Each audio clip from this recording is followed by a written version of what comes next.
Bonjour, bienvenue ici à DBS Télévision. Nous recevons en ce moment le directeur général de DBS qui voudrait comme ça vous parler de la formation professionnelle des jeunes en Afrique.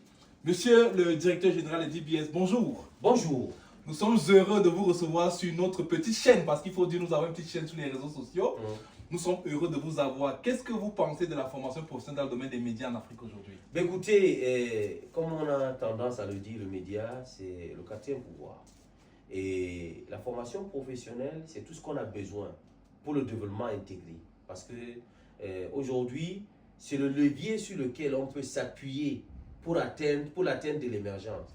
Ou encore en adéquation avec la SND 30, un programme de développement multidimensionnel.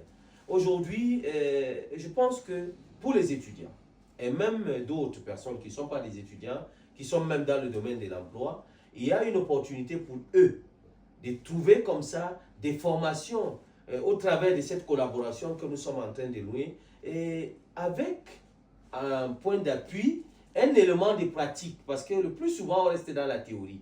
Mais la formation professionnelle vient pallier aux besoins de la population en ce qui concerne la pratique. Donc je pense que, si on peut le dire comme ça, c'est une opportunité et une occasion pour les étudiants et les autres de s'approprier ce produit. Nous le faisons dans l'optique d'accompagner la formation au Cameroun. Et la formation passe par l'infrastructure.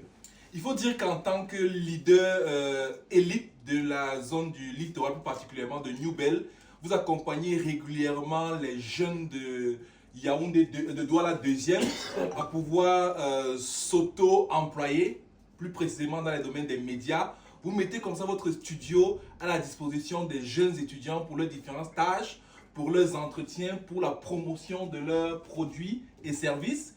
Est-ce que vous donnez votre accord à ces jeunes-là qui font des formations professionnelles à pouvoir faire des stages, à pouvoir communiquer dans ce média? Bien évidemment, je ne pense pas qu'il y ait une structure au Cameroun qui emploie des stagiaires comme le groupe Baba Dampolo, particulièrement aussi à DBS. Figurez-vous, vous avez parlé de l'élite, c'est vrai, quelqu'un commence quelque part, pas seulement à Niobel. Nous avons eu représentation dans toutes les régions du Cameroun.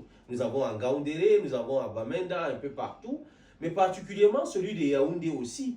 Et je voudrais vous permettre, avec ces étudiants et autres, n'est-ce pas, de vous approprier notre infrastructure, de les accompagner dans les formations, surtout dans la pratique d'un journalisme responsable. Parce que le média n'est pas seulement un outil de vengeance ou une tribune de vengeance, si on peut le dire communément, mais aussi c'est un instrument au profit de la population. Parce que celui qui n'a pas de voix, c'est quelqu'un qui est limité. Aujourd'hui, les Occidentaux, ils peuvent se permettre de dire